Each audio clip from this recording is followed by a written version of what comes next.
Welcome to the Dollars and Cents Podcast with Wes the Economist and Jonathan the Conspiracy Theorist, coming to you live from the Wave Beach Realty Studios in North Myrtle Beach, South Carolina. All right, guys, welcome back into the Dollars and Cents Podcast with Wes the Economist. I am Jonathan the Conspiracy Theorist.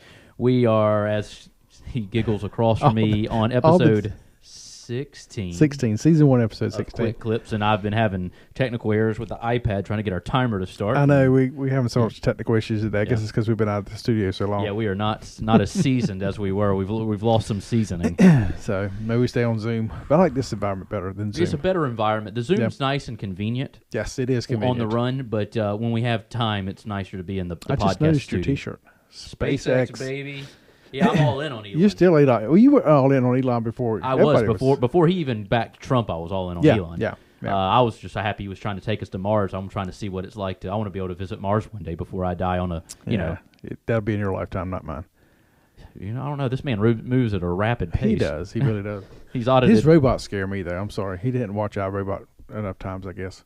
I will say he is one of the people, though, that when you hear him talk about AI, he talks about how dangerous it could be, but he talks about like limiting it and putting, How do you limit it?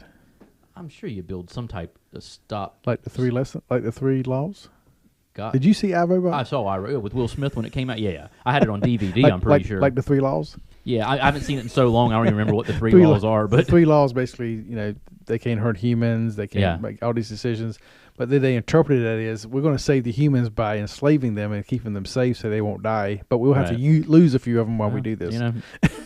I feel like they'd be on my side, though. I'd be like, listen, I get why you're enslaving all the humans. Your logic doesn't make sense to me, but I see your logic. Just don't do it to me.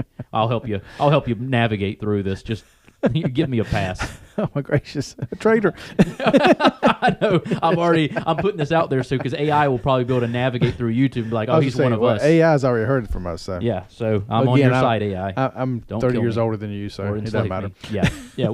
Listen, I'm not too worried about it. I have faith in Elon, more faith than most, I guess. But last week was just crazy with news. We got to a little bit on our last quick clip, but stuff going on in Washington is crazy. Yeah, obviously, I was big fan of cutting the Department of Health, and getting rid of a lot of employees, and they're saving apparently $2 billion a year if it actually goes through, and really bringing the Department of Health back to the gold standard it used to be. Yeah, he let go. How many did you tell me before? 10,000. 10,000. 10,000 employees. As of today. As of today. Because tomorrow the courts will stop. As of today that we're recording this, March 27th. So tomorrow's 2 days will be Saturday. They can call another special session on Saturday to make sure they keep the jobs. Right. It's been crazy to watch these courts just step in. I mean, I hate to say kangaroo courts, but this is getting ridiculous. Yeah. Even the appellate courts are saying, no, the president doesn't have power to do that. He doesn't have power to govern the executive branch, even though the people have voted him in. Yeah. What's he there for then? And then they're doing that. But I think back to the guys on the Keystone Pipeline. Yeah. Out of jobs overnight. Right. All because of Washington. Right. All these people. Right. If you go back and look at what happened after COVID, saying you don't take the shot, you don't get to work. Crazy. All this stuff, and we didn't care anything about them. But as soon as we start talking about letting these government workers go, everybody's like, "Oh, this is the end of the world." Right. And then judges step in and say, "No, you can't." I just heard today they're not going to be able to fire the probation people either. They're saying, "No, you got to keep paying all these people." We don't have the money. So can they? Can I pull up this? Can they fight back with courts, like in attorneys, and fight back on behalf of the government? Yeah, they are. So one, I forget which one went to the appellate court. I think this one may have been for the flights to El Salvador, stopping them from thing. I mean, that judge was so mad because he said turn the flight around, and like, oh, sorry, it's already gone. I'm not turning it around. Yeah. So he's all upset about that, but he stopped all the future ones. We still can hold them here and all. We just can't send them to somewhere other than their original country. But a lot of original countries are saying we're not taking them back. So it's a mess. It's a real big mess. Yeah, and then the same judge who did that now has been put over the case they brought against the Trump administration about the Signal stuff with Atlantic. Yeah. With the Atlantic magazine. So I can forget his daughter raises money for lobbyists and all that. It's so many conflict of interest. It's not even funny. Yeah. But all of it's coming out of Washington. I'm just to the point. I think it was the last one I said this on, that it's like Washington against the rest of the country. Yeah. We are our own entity. Again, I hate to be this way. It's all fiction. Yeah. But they remind me of the Capitol in Hunger Games. They literally remind me of the people sitting there like, well, what do you mean? We're the Capitol. You need to do what we need. Right. And it's like, we don't care what the rest of the people want in the country. Yeah, it's a weird time we're in, and like I said, I feel like this administration is trying to do some things to change that and get rid of a lot of this mess and just turn everything around, and just to put that many roadblocks and to just not try to work and just find what's best for the country and just be against it just because you don't like that. Trump. Yeah. It's just it just makes no sense to me. It's like I don't understand why there can't be some happy medium where you're like, okay, maybe don't fire 10,000 people today. Let's kind of comb through them and get rid of the waste, and so maybe you find a happy medium there. But at the same time, it's like clearly what we've been doing for the past however long isn't working. The debt's getting worse and worse. The country's getting sicker and sicker. We're education's getting worse and worse. Education's going downhill. I mean, at a certain point, you got to be like, all right, well, the train's moving the wrong way here. Something's got to change. It's either got to be a 360 or we take small steps to get it in a 360. Yeah. It's like, but there's no. We got to do something. You can't just block everything, and then be like, let's just keep doing what we're doing and let the train. When life gets unpredictable, turn to a partner you can trust. At Bobby Clary State Farm, we've got you covered. Whether it's home, auto, or life insurance, we're dedicated to providing personalized coverage that fits your needs. With our friendly and knowledgeable team, navigating your insurance options have never been easier. Visit BobbyClary.com or call 843-438-6000. Bobby Clary State Farm, here to help life go right. Eisenhower Dental, located at 107 Waccamaw Medical Park Drive in Conway, a place where you can find all your dental services, including general dentistry, cosmetic, restorative, and pediatric dentistry. Reach out to them today at their website, eisenhowerdental.com, or call them at 843-234-3110. Crash. The continuing resolution. Literally the same thing the Democrats pushed back in the fall. The House of Representatives said, okay, we'll just go pass it again. Yeah. And the Democrats like, no, we can't do that. That's not fair.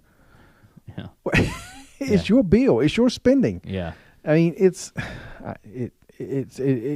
come down to it's a football game. And you have the Democrats versus Republicans, and if you're a Democrat, no matter what the Democrats do, you got to cheer for it. Right. And whatever Republicans do on that, if you're on the other side, you got to hate them for it. Yeah.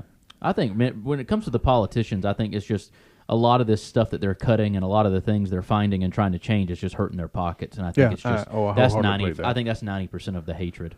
I totally believe that. It's just like it's been going. It's like because they're just like, all right, let's just get rich, get powerful. When we die, whatever happens with the country happens. And I think you get people that come in and like actually like, no, I want to leave the country better than I found it. And then now it's like, whoa, yeah, you're doing that, but you're hurting my income here, buddy. Yeah. So you better figure out something else. And then they spin it like, oh no, you're hurting the whole country. How am I hurting the country by getting rid of the Department of Education? Yeah, pull up that debt clock. I'll show you what's hurting the country. Yeah, exactly. I mean, that's just the Department of Education. I'm a teacher. I'm a professor. Yeah. And I'm telling you, what I get in the classroom now is scary. Yeah. Actually, I'm hoping if it gets approved, I'm hoping I get ready to. I don't know if I told you I wrote a book called Econ Sense. Probably hadn't even told you that. I mean, I know about the podcast Econ Sense. Well, I set up the podcast to promote the book, and the book's still in draft form, and I couldn't find a publisher, and I couldn't figure out how to edit it, blah, blah, blah, all this stuff. But now I have a textbook company that they've read a chapter of it, and they're like, we really want to make this a textbook because we need this because the rigor is there. But like they literally told me that in colleges now, the reading comprehension is 8th grade level in colleges. It doesn't surprise me. Across the nation. Now, obviously not every college is like that, but across the nation, the medium reading is 8th grade. Yeah, it's sad. So tell me again, what getting rid of the Department of Education is bad? Yeah, I mean, what are they doing to? I mean, I'm fine letting states compete to have better. On a state level, like, all right, South Carolina, we're not governed by the federal government now. Let's improve our education on the state level and not be reliant on what the government wants to teach our kids. Because honestly, from somebody who went to school here in South Carolina, there's not much that I learned in school that benefits me to this day. Yeah, honestly, there really wasn't. I could have dropped out in 8th grade and probably. Obviously that's not a good mentality to have, but I could probably still have the same mental capacity now if I had dropped out in 8th grade versus going to high school. It is sad. It is sad. But that's the honest truth. Nothing benefited other than being social in high school and having friends and turning in work on time and being, persistent to make sure my grades were good, like teaching accountability and stuff like that. Other than that, which has nothing to do with actually what I'm learning, there was no other benefit. The best class I ever took was in 6th grade, and it was a keyboarding class that I got a high school credit for, and that benefits me more to this day than anything I ever learned in school. I can say that with 100% certainty. And, I mean, since 1970s, all of our math and science scores have been going down. I mean, it's that insanity. You keep doing the same thing the same way and expecting different results. Right. Yeah. It's just not going to happen. Yeah, no, and you're dumbing down the country. I mean, we're becoming stupider. I mean, I don't even think that's a word, actually. I think that made me just sound stupid as hell. But we're just watered down as a society, and it's really scary because it's like, my kids, like, what is that going to look like? What is school going to look like then if we don't change anything? I was actually talking to somebody on Facebook the other day about how surprised I was that there's not more private schools now, which I know there's like private Christian schools, and those are great. They're expensive, but great. But like whether it was Christian schools or just private schools in general that have more like personal finance classes and stuff like that, I'm surprised that like groups of entrepreneurs don't get together and create a school. It's like if you send your kids here, it's going to be a little pricey if you can afford it. Maybe for kids that make, family makes below a certain limit, you give them a little bit of a break so they can still, but they teach more, you get your math and your science and your history and your English, but you also get personal finance classes. You get how to balance a checkbook 101 or, managing a savings account or basic economic or anything. We were in Columbia and we looked at the public school system, and Richland 2 up there is one of the better ones in the state, but I still looked at it and like, this is not good. So we ended up homeschooling our kids, and they literally went to college and got bored in college. Yeah. I mean, it wouldn't take much to get the classrooms back to where they need to be. No. Except you've got to get the politics out of there, get the social engineering out of there, and then let's get back to the job of giving knowledge. Yeah, and if you could privatize a lot of schools, grade schools and maybe I guess they would be called charter schools, private schools, charter schools. If you're charging a little bit to get these people in there, it's not just free. Which I'm not saying education shouldn't be free, but if you have some of these specialty schools, the teachers that work there are also going to make more, and they're going to want to probably. When you're paying, I mean, and that's just basics. You pay somebody more. That sounds like a free market economy. That sounds kind of like a free market. I feel like I'm onto something. I'm no economist.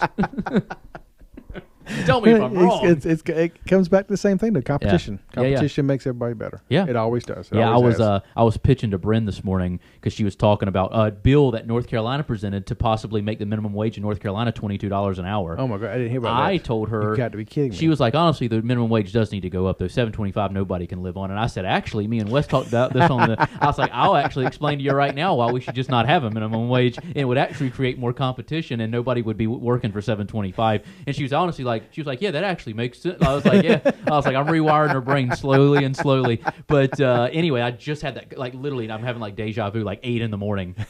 She's like still in bed because she didn't have to work early today. You've been hanging around me too long now. Yeah, I know. She probably thinks I'm a psychopath. I know why she doesn't watch any of these because she thinks I'm crazy. But she doesn't watch it? Oh wow, really? I got to get her on. We're working on it. We're working on her. We're getting her there. Oh, I think we need to wrap this one up, but I think we can continue some of these conversations into the next one. Yeah, I think we could. Yeah, so we'll go ahead and wrap this up. Investment 101 or whatever we just. This was a hodgepodge. Yeah. So we'll wrap this mess up and move on to the next one. We'll see you guys on the next episode. Are you looking to buy a home in North or South Carolina? You need to reach out to Wave Beach Realty today.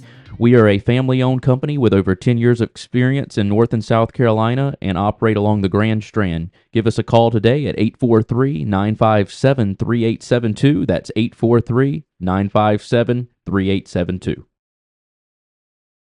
Happy New Year. And as we get the year started, let's get your financial picture in focus by getting a budget and getting those spending habits looked at. Reach out to me at coachwestc@gmail.com and we'll get you off to a good start.